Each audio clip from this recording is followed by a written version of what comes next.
లేవంటే నేను ఒప్పుకుంటానేంది నీ దగ్గరనే ఉంటాయి. నీ దగ్గరనే ఉంటాయి ఇయ్యి.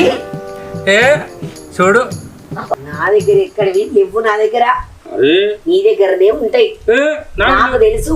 నేను పోతా. నాకు లేదు, నాకు తెలుసు. ఎక్కడ బాబే నా సంతకంతా మొత్తం లేకుండా చేస్తానా? ఆగు ఆగు ఆగు ఆగో చూసినావా ఎన్నున్నాయో? అమ్మో ఇగో తీసుకొని బిస్కెట్ పడ తీసుకురాపో. నడు ఇయ్యాల నీకు. దీని ఊరు ఎప్పుడు పడిపోతే అప్పుడు పండుగ వేసుకుందాం అన్నట్టుంది వాడకట్టోళ్ళందరికీ. దీనికి బిస్కెట్ ప్యాకెట్ అయినా ఏం లేదు. ఇగో నా సంతకాల పైసలన్నీ తీసుకొని నీ సంతకాలు దాచుకున్నావు కానీ నీ సంతకాలు ఎంతసేపు ఉంటాయి? అవి తెల్లారి వరకు మాయం చేసుకొని నా సంతకాలు వేసుకుంటా అయితే కానీ. అయినా తప్పంతా నాదే. ఉప్పు కారం వేసి గట్టిగా వండి పెడుతున్నా. అయినా ఈ మధ్య